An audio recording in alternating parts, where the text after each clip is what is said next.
হাতে যদি এই রেখা থাকে সেই জাতক জাতিকা জীবনে ভালোই উপার্জন করে থাকে। হ্যালো বন্ধুরা, আমার অ্যাস্ট্রোলজি চ্যানেলে তোমাদের অনেক অনেক স্বাগত। বন্ধুরা, আমি আমার চ্যানেলে রোজ তোমাদের হস্তরেখা বিচার করা শেখাচ্ছি। হাতে যে আমাদের কত রকমের রেখা রয়েছে, সেগুলোর কি কাজ, সেগুলোর কি ফাংশন, সেগুলো কোন দিকে গেলে কি কি ফল দেয়, হাতে কি কি গ্রহের মাউন্ট রয়েছে, সেগুলো আমি তোমাদের আভাস দিচ্ছি। আশা করি তোমরা আমার ভিডিওগুলো ফলো করে অনেকটাই শিখে গেছো। তোমরা যদি আমার ভিডিওগুলো ওয়াচ করো তাহলে তোমাদের হস্তরেখা বিচার করা নিয়ে অনেক জ্ঞান লাভ করতে পারবে। ধীরে ধীরে তোমরাও এক্সপার্ট হয়ে যাবে হাতের বিচার করা। তোমরা নিজেদের ভাগ্য বিচার করতে পারবে, অপরেরও বিচার করতে পারবে। খালি যে ভাগ্য বিচার তা নয় বন্ধুরা, তোমাদেরকেও ঠকাতেও পারবে না উল্টো পাল্টা বুঝিয়ে।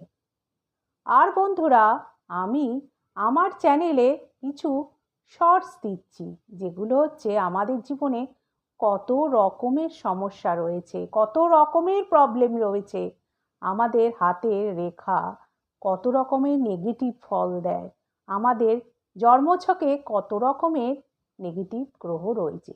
এইসব নেগেটিভ ব্যাপারগুলো আমাদের জীবনে বাধার সৃষ্টি করে উন্নতির পথে। সেগুলো কাটাবার জন্যে আমি কিছু প্রতিকার বা উপায় বলে দিচ্ছি, আর কিছু চমকপ্রদ আমি হস্তরেখা নিয়ে রিলস তোমাদের কাছে নিয়ে আসছি। এগুলো তোমরা ফলো করো। তবে ফলো করতে গেলে কি করতে হবে? আমার চ্যানেলটিকে সাবস্ক্রাইব করতে হবে, তবে তো তোমরা এগুলো জানতে পারবে, শিখতে পারবে, বুঝতে পারবে, দেখতে পারবে। আর কি করতে হবে তার সঙ্গে?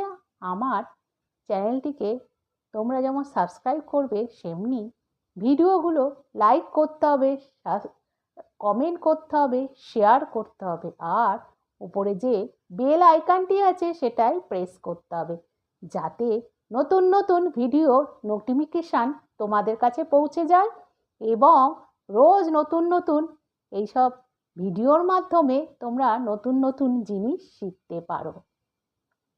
আমার কথাগুলো নিয়ে যদি তোমাদের মনে কোনো ডাউট তৈরি হয়, তাহলে বন্ধুরা আমি আমার ইমেল আইডিটি ডেসক্রিপশন বক্সে দিয়ে রেখেছি, সেখানে গিয়ে একটা মেল ড্রপ করে দিও।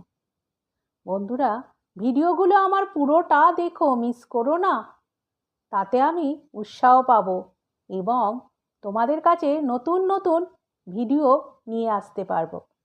তোমরা আমাকে সাপোর্ট করো, এগিয়ে নিয়ে চলো, তাতে আমি উৎসাহিত হয়ে নতুন নতুন ভিডিও তোমাদের কাছে নিয়ে আসব।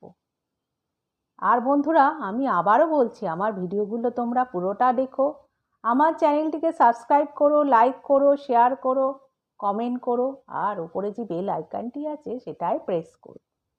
তাহলে বন্ধুরা চলো আজকে আবার নতুন করে হস্তরেখা বিচার করা শিখি। বন্ধুরা, আমরা কদিন ধরে স্বাস্থ্যরেখা নিয়ে আলোচনা করছি। স্বাস্থ্যরেখা কি, এই স্বাস্থ্যরেখা কোথা থেকে ওঠে? এই স্বাস্থ্যরেখা আয়ুরেখা থেকে ওঠে, আমি বলেছি, উঠে বুধের ক্ষেত্র দিকে গিয়ে শেষ হয়, এই বুধের ক্ষেত্র এখানে গিয়ে শেষ হয়। এই স্বাস্থ্যরেখা থাকলে আমরা কি জানতে পারি? এই স্বাস্থ্যরেখা থাকলে আমরা জানতে পারি আমাদের শরীরে কোন রোগ হবে কিনা, কোনো রোগ আমাদের ডিস্টার্ব করবে কিনা, আমাদের স্বাস্থ্য কেমন যাবে। আমাদের স্বাস্থ্য হচ্ছে, শরীর হচ্ছে আমাদের মন্দির, এ যদি ঠিক থাকে আমরা সব কিছুই করতে পারবো। তার জন্যে এই স্বাস্থ্যরেখা সম্বন্ধে যদি আমাদের জ্ঞান থাকে, তাহলে আমরা আগাম আভাস পেতে পারি যে আমাদের জীবনে কোনো রকম শরীর নিয়ে প্রবলেম তৈরি হবে কিনা। আবার বন্ধুরা, এই স্বাস্থ্যরেখাকে বিজনেস লাইনও বলে থাকে। এটার উপর ডিপেন্ড করে অনেক সময় আমরা বিজনেস সম্বন্ধেও জানতে পারি।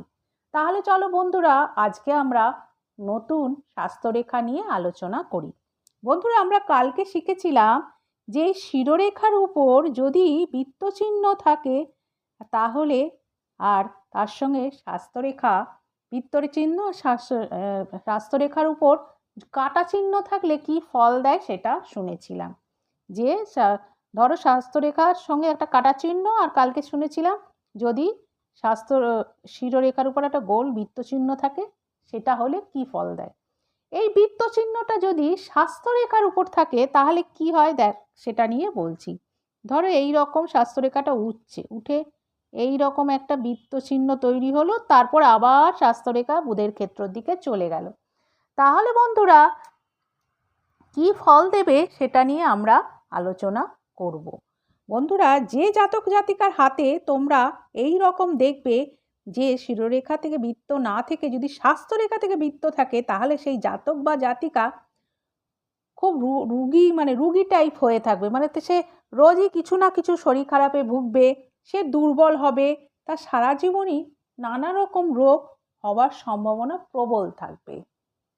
তাহলে কি হলো বন্ধুরা, সে একটু দুর্বল গোছের হবে, তার সে একটু রুগী যেমন হলে দুর্বল হয়ে যায়, ভালো লাগে না, শরীর ঠিক নেই, সেই রকম একটা প্রবলেম থাকবে, সারা জীবন কিছু না কিছু রোগ তার লেগে থাকবে। যদি আমরা স্বাস্থ্যরেখাতে বৃত্তচিহ্ন দেখে থাকি, এই বৃত্তচিহ্ন যে কোনো জায়গায় হতে পারে, নিচের দিকেও হতে পারে, উপর দিকেও হতে পারে, আবার বুধের ক্ষেত্র দিকেও হতে পারে। এবার বন্ধুরা আরেকটা আমি দেখাচ্ছি, এবার আমি তোমাদের অন্য কালি দিয়ে বোঝাচ্ছি। ধরো ওই স্বাস্থ্যরেখাটা যাচ্ছে, স্বাস্থ্যরেখাটা উঠে এই পর্যন্ত এলো, এসে এই রবির ক্ষেত্রের দিকে বেঁকে একটা রেখা চলে গেল। মানে এটা আমি এখান দিয়ে পাশ দিয়ে বোঝাতে পারলাম না, কেননা এটা ধরো, তাও আমি এখান দিয়ে ধরো বুঝিয়ে দিচ্ছি তোমাদের যদি অসুবিধা থাকে। এই ধরো স্বাস্থ্যরেখা এলো, এসে এই রকম বেঁকে রবির দিকে চলে গেল।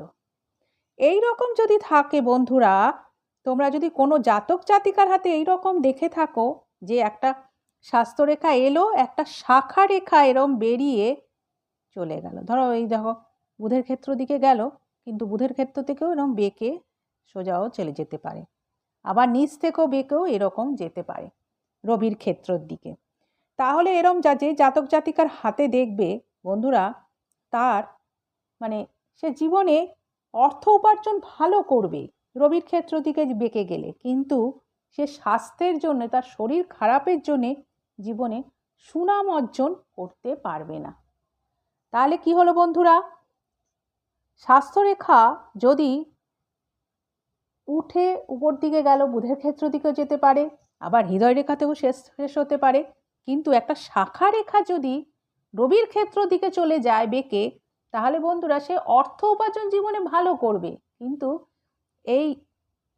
এই রকম রেখার জন্যে সে জীবনে ভগ্ন স্বাস্থ্য বা বিভিন্ন রকম রোগের জন্যে সুনাম অর্জন করতে পারবে না। ধরো উপার্জন করছে, কিন্তু একটা কাজ হলো বা মিটিং হলো, সে শরীর খারাপ বলে যেতে পারলো না, বা কোনো ইম্পর্টেন্ট ব্যাপার সেই কাজটাকে শরীরের জন্য অ্যাভয়েড করতে হলো, এসবের জন্যে সে সুনামটা পাবে না, কিন্তু অর্থ উপার্জন জীবনে করবে।